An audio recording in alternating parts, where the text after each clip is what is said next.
followers of Guitar.com, and thank you so much to Guitar.com for hosting this video where you asked me, can you do another guitar and amp tour, Henning? And yes, I can. I don't know why you would want to see that, but wait, Guitar.com. Oh, because you like guitars. We all do. So, but what I want to make sure is when you see this, you don't think I'm some rich trust fund boy. Trust me, I get those, trust fund me. I get those comments. I want you to understand how YouTube works.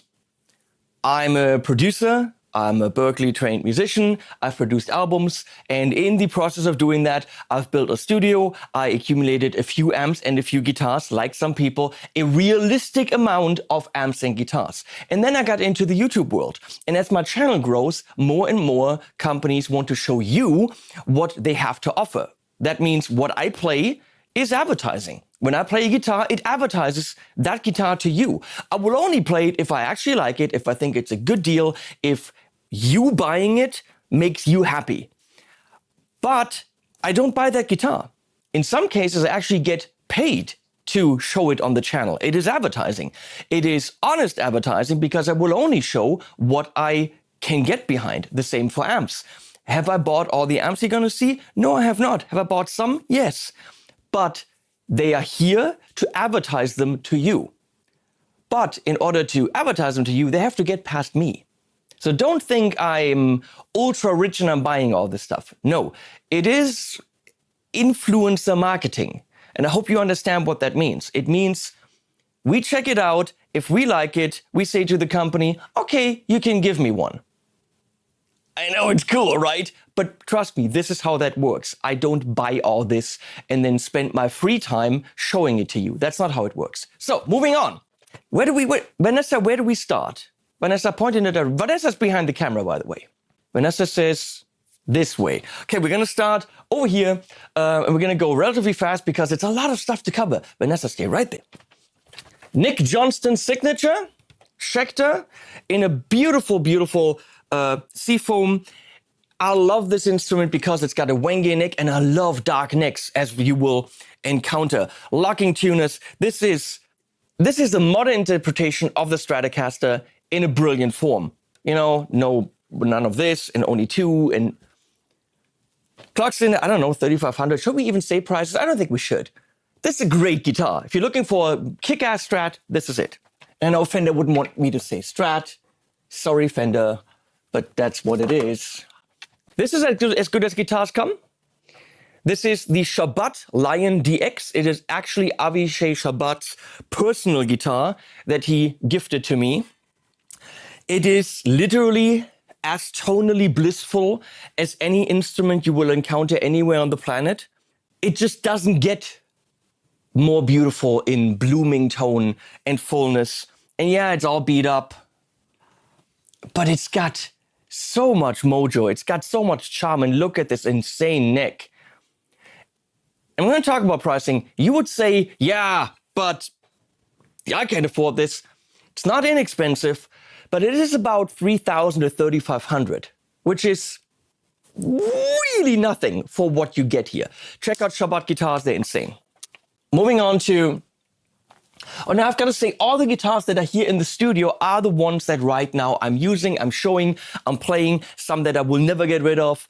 Any guitar that kind of moves out of the studio becomes more decoration and something that maybe at some point I'm going to sell. Not because I don't love it anymore, but I have a limited amount of space here, and that means I can't have unlimited guitars here. Wouldn't that be cool? FGN makes amazing instruments, and that's kind of the top of the line FGN. It's called the FGN Expert Flame. And why? Because that's an expert flame. Mahogany neck, but it's only oil, so they actually taped it off when spraying. Super smooth. Sadly, no locking tuners. This is a one-piece mahogany neck. Mahogany body is, no, it is a two-piece mahogany body. I'm lying. I'm such a dirty liar. That is a nice guitar. Clocks in at $2,000. Why am I saying pricing? I didn't want to do that. Look it up, people. One of my go-to guitars, the Friedman, I can stay here. The Friedman Vintage S. Great thing about it is HSS, so it makes it very flexible for demos. It's a rock and roll machine. Speed to, can I say shit on guitar.com? I don't know. It's beat to shit. It's a great instrument. Locking tuners, even though you don't really see that. What I love about this is it's a Stratty kind of guitar, but it actually sounds Stratty. All the single coil stuff sounds Stratty. Some guitars don't do that. They have single coils, but they have their own thing. This is Stratesque with beautiful playability and beat-upitude. Friedman makes some good instruments. Here we have something Les Pauly, and I don't know what the relationship between Guitar.com and Gibson is, but mine isn't good, and I don't want it to be good. I'm going to show the alternatives. This is a Maybach Leicester Midnight. Clocks in at, I'm going to say it, $2,000. It's as good as a custom shop from that other brand. It's absolutely gorgeous. It's slightly beat up and distressed. Plays beautifully, looks amazing, and really doesn't break the bank. Maybach guitars, you should check them out. You should check them out. And since it's beat up, I can bang it against the amps. A little bit heavier. Fender American Ultra HSS in Arctic White, so it's got this little bit of a sparkle. Don't know if we can capture that. Well done, Fender. I first didn't like the Ultra series because I thought, what's the deal here? They don't even have truss rod spoke wheels like the Elite had. But you play this and it just feels good. The neck is super smooth, locking tuners. Tonally, it's a good tool. Is it a custom shop Strat with those Mojo and Vintagey? No, it gives you the Strats, all the sounds, nice heel joint here. Gives you everything you want from this instrument in a very, very solid package, beautiful playability. I think Fender did a good job on the Ultras. This is my baby. This is my PRS Modern Eagle 2, which I did buy, by the way, for a deal. Rosewood neck, one-piece body, 5708s in it.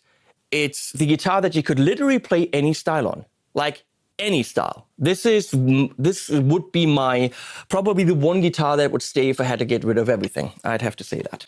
Don't have the best relationship with PRS personally, but it's a good guitar.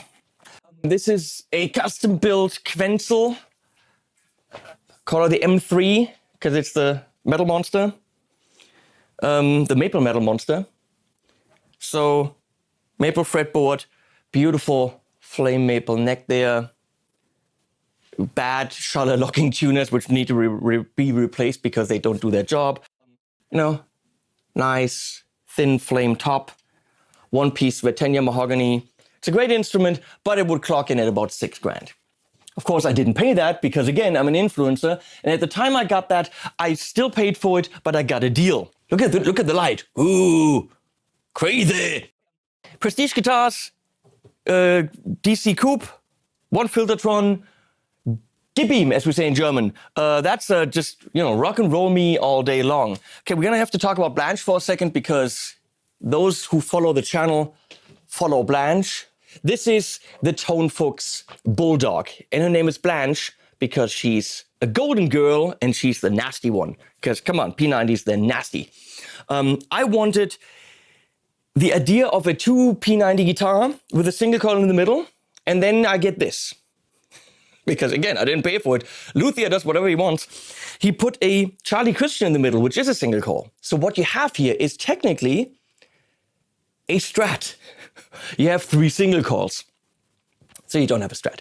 But in the in-between positions, you have these two, and in the back here, you have these two. In the middle, you have the two P90s, so you never have the Charlie Christian by itself. This is very special because those in-between positions give you those honky Strat sounds, but with some balls and singitude for ages. Spanish cedar body from 1982, a rosewood neck that was imported in 1962. So this is as good as woods come. Of course, Graphtec, hey Justin. Tuners, ABM bridge. It's an absolute masterpiece. Guitars don't get better. Built by one guy from start to finish. Hey Uwe, you're the man. check out Tone Fuchs guitars. And they're not Tone Fox or Tone Fox. Fuchs, you know? This guitar, I don't know. They released and then they have like 20 of them and then they're gone because they immediately did a Mark III. This is the John Brown Signature Mark II Mayonnaise Katsi. And I don't like red, but that's a sexy ass red. Come on. Come on. I like matching headstocks. And then I have it in this violin varnish back, which they tried and then decided they can't do because it takes too long and it's too expensive. So I have one of the 2 prototypes that has that. Then, of course, a beautiful Wenge with purple heart strips. It's an amazing metal axe. It doesn't do really that much more than metal, but it's tuned to be the metal monster. Music Man Steve Moore's signature. Y'all know it. Y'all love it. I actually bought this used, bought $1,500 in 2006 or 7. Was one of my dream guitars, and it still is. I record a lot with this. You play solos on that, you will actually feel like Steve Moore's. I hated it when it came out. I hated the look of it. And now I really love it. It's daring, it's different, it's ergonomic. The St. Vincent from Music Man is a great instrument. And again, why do I gravitate to it? Rosewood neck. Of course, now they have purple, no, not purple, they have roasted maple necks. But this still has rosewood as it had in the beginning. I think they changed that because rosewood was more difficult to get, but I have one. Don't like the gold hardware, but hey, whatever. And again, I wanted to hate this, but you go ahead and play this. This is the Mariposa, the guy from Mars Volta signature guitar thing. Doesn't have good high access at all, but other than that, oh my God, does it sing. It's so easy to play, it's so beautiful to play, it sounds so fantastic, has a super unique look, super nice trem, 3 positions, no single coils, straightforward guitar, relatively light, and it's really good. If you want to rock and especially sing, check out the Mariposa. It's not cheap.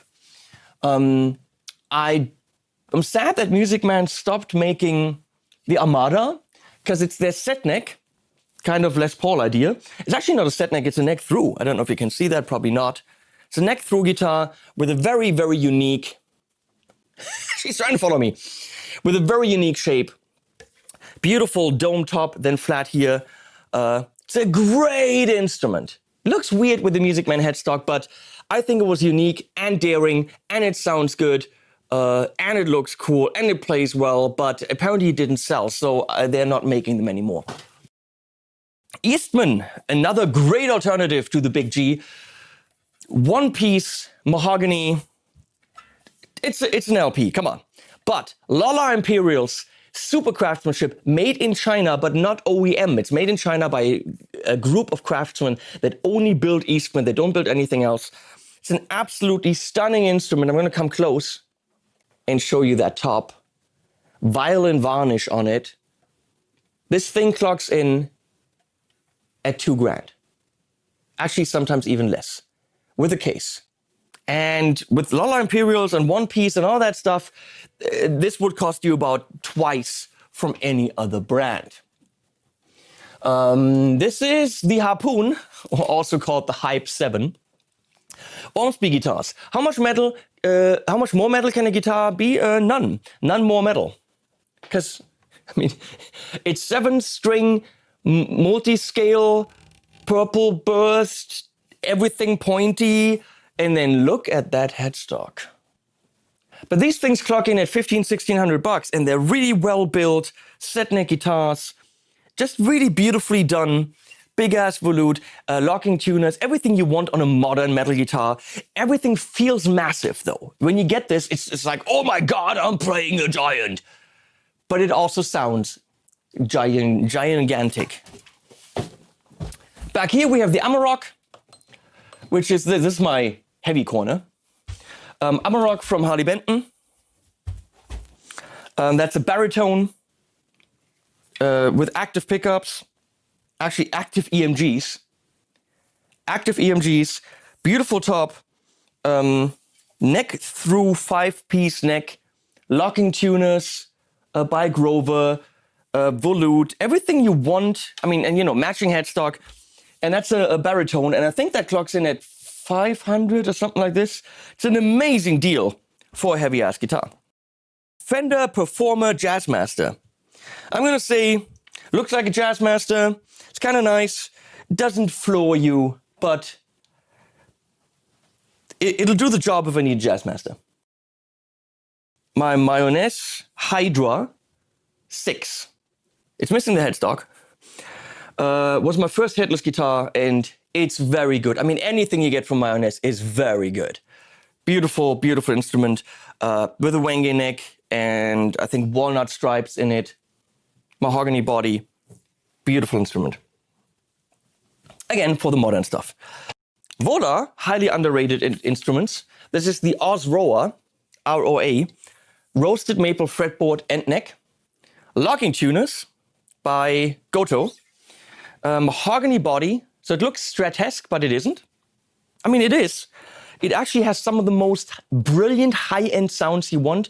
If you want cleans and that really brittle, beautiful high-end Strat sounds, phenomenal tone. And of course, you know, the crazy kind of look. Beautiful trem. Vola builds amazing instruments. If you can get over the look, which is of course the Vola look, you're getting an instrument that's worth quite a bit more than what you're paying for. I also have a Vasti, which is their Telly, but that's at the luthier right now because my buddy Josh Allen, who had it before me, put 14 gauge strings on it and gented, so it had to be completely reset up. Yeah, that's the Varia Aries, or Aries, a guitar that I don't gravitate to that much, even though that top is absolutely, let's get that top, let's get that top here. That top is absolutely stunning. I mean, Stunnesque, Stunnesquitude, Stunsville, Brian von Stunnison. Nothing in the fretboard, I love that. Volute. Beautifully built. Maybe it's the Floyd, I don't know. I rarely grab it. Maybe it's the Floyd. Here, one of my personal new favorites, the PJD. You might not have heard of PJD guitars from England. Completely handcrafted. And it looks weird. It's got a Telly headstock. So what this is, it's a thin line. It's a thin line Telly because it's got a bolt-on, hollow body, or semi-hollow, roasted maple neck. So essentially, this is a thin line. It's probably one of the best ones you'll ever play. Look at the beautiful cavity covers back there. I mean, that's just absolutely stunning. That is so great. The color bare knuckle pickups. The color bare knuckle pickups comes in a beautiful case at about 2,500. It's a joke. It's an absolute joke for the guitar. Here we got Peachy. I call her Peachy. It's my Metro D because she's a very weird, ugly kind of puke. Or peach. But I like that. I love that it has that weirdness to it in terms of color. Obviously, it has been painted white underneath, scraped off. There's a lot of attention to scrapey, ugly detail. And then in the back, completely worn out. The Metro D is a set neck guitar with, in this case, alder and mahogany. Locking tuners, beautiful volute. It is, however, not a Les Paul type guitar. It looks like one, but it has a lot more lean low end and a lot more bite. It's a very unique guitar that you should check out if you want to rock and roll. Something that you might not know is that Stanford, it's a German brand that gets them made in China, super high quality control. This is probably the ES335 that you should get. It's absolutely stunning, violin varnish. Look at the back there. Clocks in at 1250, including a beautiful case. And when you play this, the tones that come out of it are as good as anything high-end you ever played. It's just phenomenal, and it doesn't break the banks. It's the Stanford Crossroads 35 AV. Oh, now we get to the crappy beat-up ones. Macmole S Classic. It's a Strat.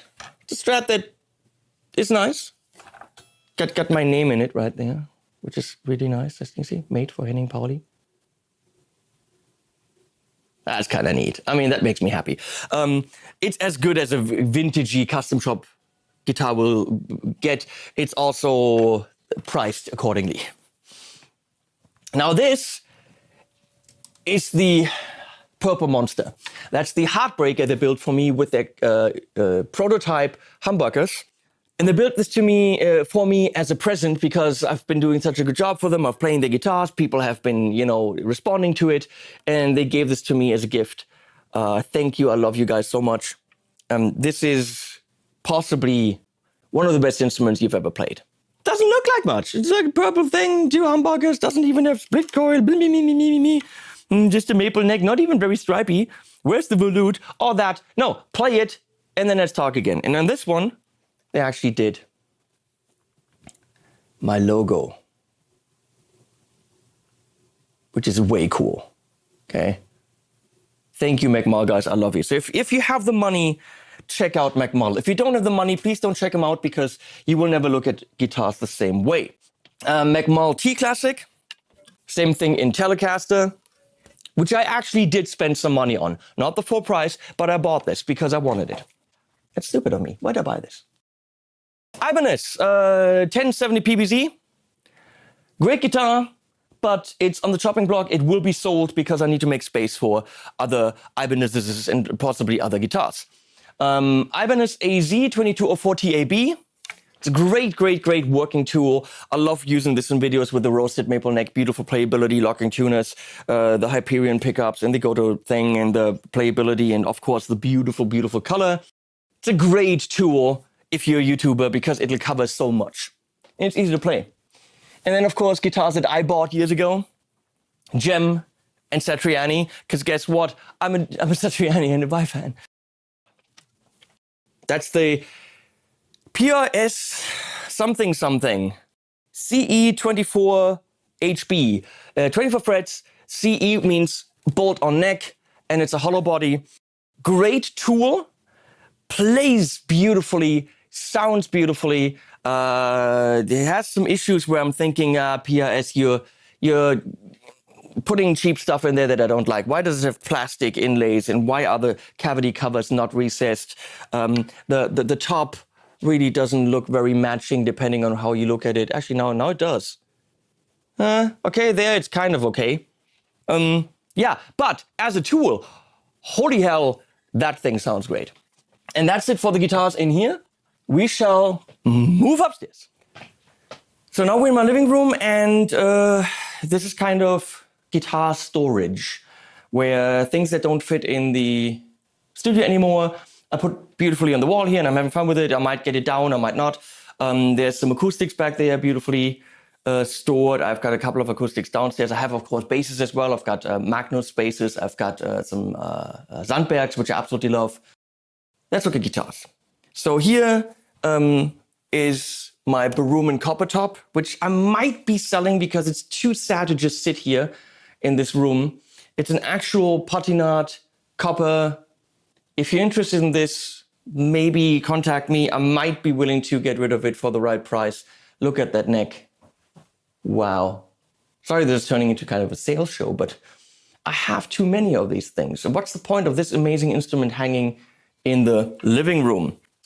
Okay, then we have a Harley Benton EX Classic, which is of course their Explorer. Bang for the buck, you can't get a better guitar than this. Absolutely. Here we have a Prestige Heritage. Again, bang for the buck, holy crap. Modern single cut sound, super fat, defined, actual top. This is not a veneer, beautiful instrument.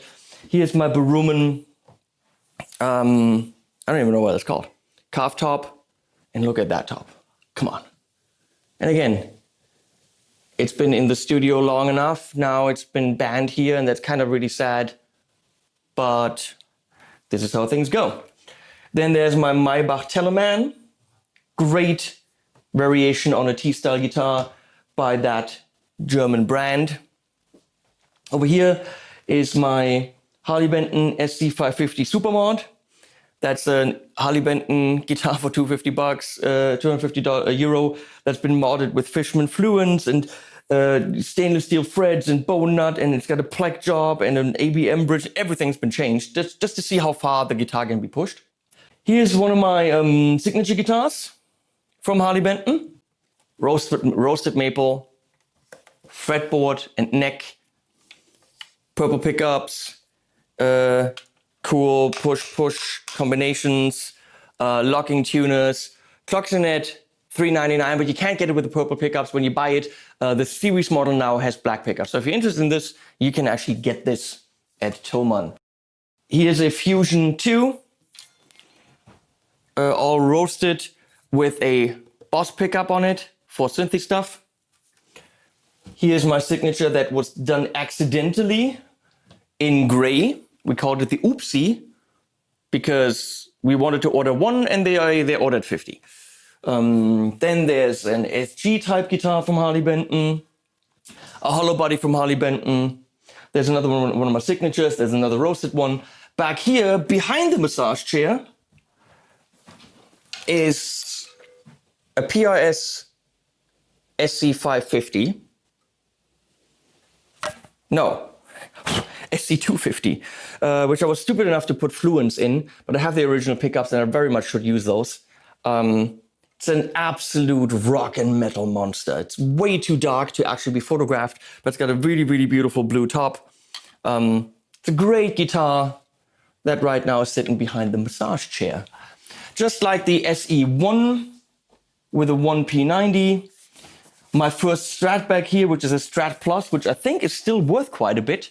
I looked that up, so if anyone wants that, it even has Nordstrand pickups in it. But I work with Fender and they sent me very, very nice modern Strats, and why play mine from 1993? So if you want a Strat from 93, let me know. Harley Benton double cut, double neck. Here we have two D'Angelico hollow bodies, which are also purchased from D'Angelico at a deal. Great guitars. This is my Starfield, which I had spray painted when I was stupid and young. I mean, who doesn't want a pink and purple guitar with a dragon over a floating castle? I mean, seriously. Seriously, why wouldn't you want this?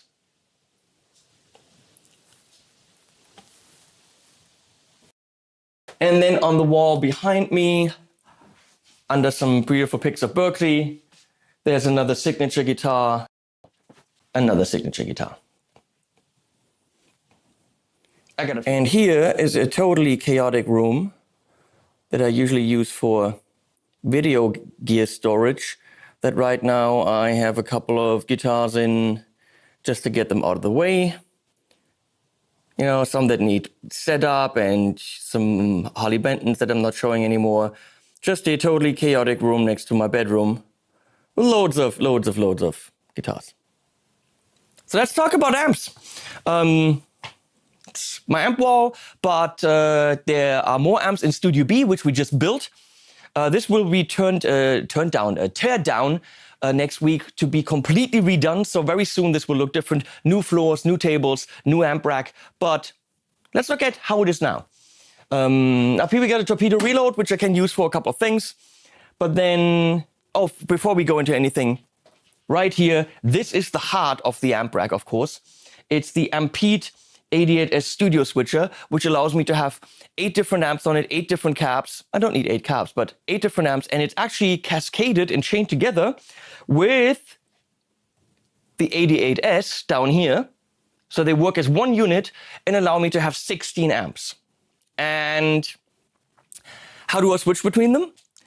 A network cable runs over here to this remote. And from here, I can pick what cab I want. I can even have 2 at the same time, and I can pick what amp I want. And it is safe to have amps on and not connected to a cab, because that's what the switcher does. So this is what allows me in videos to switch quickly between amps, to do ABs, to run pedals into different amps. It's just a great system. It requires quite a bit of cabling in the back, but it's the way to do it. Torpedo reload, great for certain things. Marshall SV20H, killer mini plexi with 20 watts, 34s, Sadly, a little bit expensive in the US at, I think, 1,300 or something. In Germany, it's like 750 or 850. It's ridiculously cheap. It's an amazing amp. Similar to this, we have the small box 50 right here. That's a 50 watt version of what a plexi can be, and of course a modded plexi with a BE channel. Underneath, the metal monster in purple, that's the Rev 100P. It's like the generator 100, but the P means the gain channel is the purple channel. Yeah, it's the standard of what gain now should be in the metal world. Below here, we have something a little bit cheaper so that I can show tones with something more affordable, which is a Jet City Amelia. Down here, we have a Vox AC30 head. It's always good to have an AC30 around. Then back here, most of my sounds go through the aux with a 412 creamback loaded cab. I literally don't do anything else. I have on preset 5, I have a V30 for the really heavy stuff, but generally that's the sound, so all the videos are comparable. So I really don't switch cabs ever, really. Rev Dynamis, one of the most flexible heads you will find. 40 watts, can be switched to 7 for each channel. Amazing clean channel, beautiful reverb built in, and a drive channel that has 3 different gain stages with the dynamic control, where it really can go from clean to super gain. Anything other than metal, this thing will nail. And you can even do classic metal on it. Much more simpler is the AC20 from Morgan. That's pretty much a high-end top boost AC30. Below, I don't really know what that thing does yet. It just arrived. PV6505 mini head. I'm going to compare that to the 6505, which is on the way, but that's on the way. So I don't know if this is going to stay or not, or if that's just going to be a shootout. Not really sure. Below that, there's a power conditioner and the Ampede. And then we have the Rev D20 pedal platform head with a built-in torpedo output from 2 notes, which is killer. Then we have the Black Spirit 200 from Houston Kettner, great flexible amp with MIDI and outs and effects and all that stuff. And it's not even 2B. Over here, this is probably where the 6505 will go. However, right now we got the Fireball 25 from Engel because we're going to do a video on that. I have another Fireball 25 in white over in Studio B, which will stay here. This will go back. Actually, this will go to the China mic in England. But for the video, this is here to be evaluated. Underneath is one of my main aggregates of sound, the Syn 50 from Synergy. It's mind-blowing. The Synergy system has evolved from simple modules with 2 gain knobs to these absolutely mind-blowing, look at the ecstasy right here, you know, loads of switches, totally independent channels, can do a billion things, and this is a real ecstasy channel from the Bogner. This is a Dumble module. Here we just reviewed the Fryette Pitbull Ultra Lead and the Fryette Deliverance over here. These are flawless executions of some of the best amps out there, and in this Syn 50 head, it's absolutely mind-blowing. This is my baby. I bought this Soldano Hot Rod 50, bought this years ago for a great deal. It's been modified with some clean channel. I will never get rid of this amp ever. It's just my baby. And I'm expecting an SLO 100 if they actually get their shit together. No, I mean, come on. Things are being tough right now with delivery chains and all that. Supply chains. We have the Steve Vai module here. We have the BB BE channel right here, and the Bogner Überschall. Those are all the modules I have. Then we got a clean pedal platform aggregate, the Carl Martin Custom Shop 50 killer amp that too few people know about. It's very good and very boutique, hand wide and all that.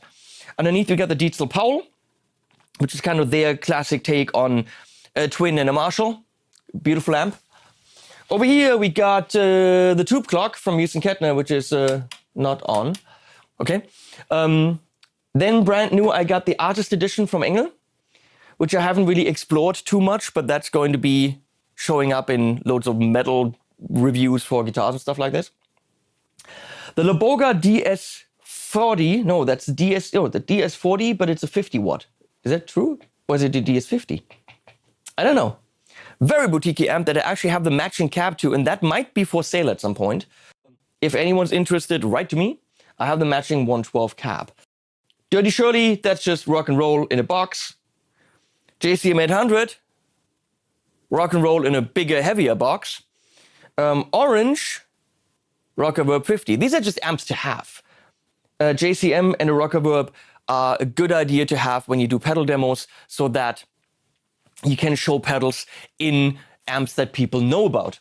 Over here, we have the thing that I use for every single pedal demo, which is the Tone King, Sky King. I never really use the drive channel, but that clean channel is as good as pedal platform amps will go. If you play pedals, that's what you get, period. Is it inexpensive? No, it's not. But it is the best pedal amp I ever played.